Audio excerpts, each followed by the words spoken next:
មេ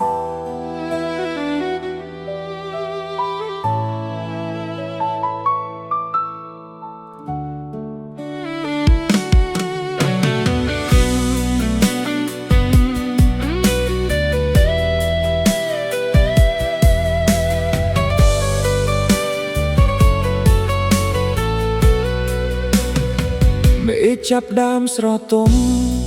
ជំនោរងាធ្លាក់មកដល់ចិត្តនៅតែខ្វាយខ្វល់ក៏ដល់រឿងរ៉ាវកន្លងធ្លាប់មាននូននៅក្បែរធ្លាប់ដល់ក្តីសុខឲ្យនួនល្អតែពេលនេះគ្រប់យ៉ាងត្រូវចប់បងដឹងខ្លួនច្បាស់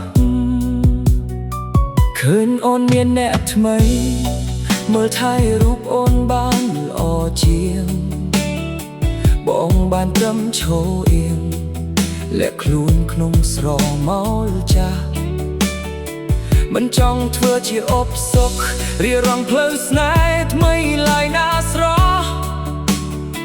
ទោះបីជាបែរដងបងនេះត្រូវខូចចិត្តស្ទើរធ្លាយទ្រូងបងញញឹមជូនពរអូនទាំងទឹកភ្នែកហូរស្រក់ក្នុងចិត្ត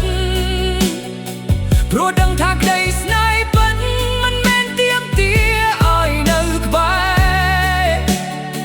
បើគេអាចដល់ក្តីសុខមិនឲ្យរូបអូនត្រូវយំទន់ជ្រាយបងសុខចិត្តដើរចេញឆ្ងាយបំភ្លេចរាល់រឿងរ៉ាវយើងពីរ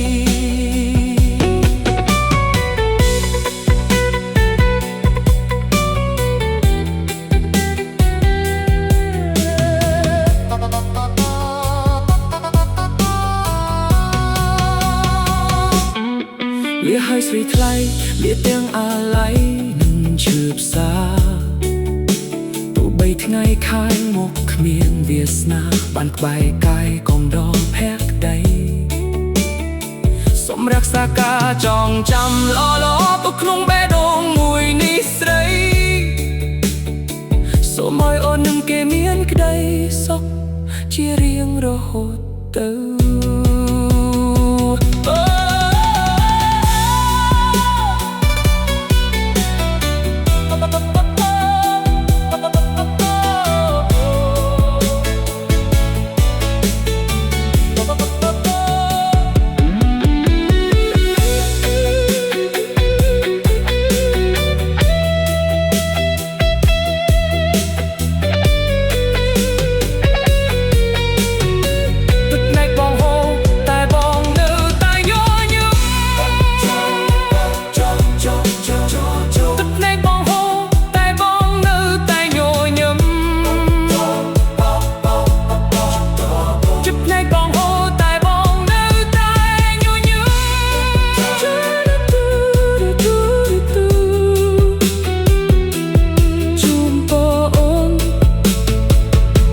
សំអ្នកដែលធ្លាប់ស្រឡាញ់អូនបំផុត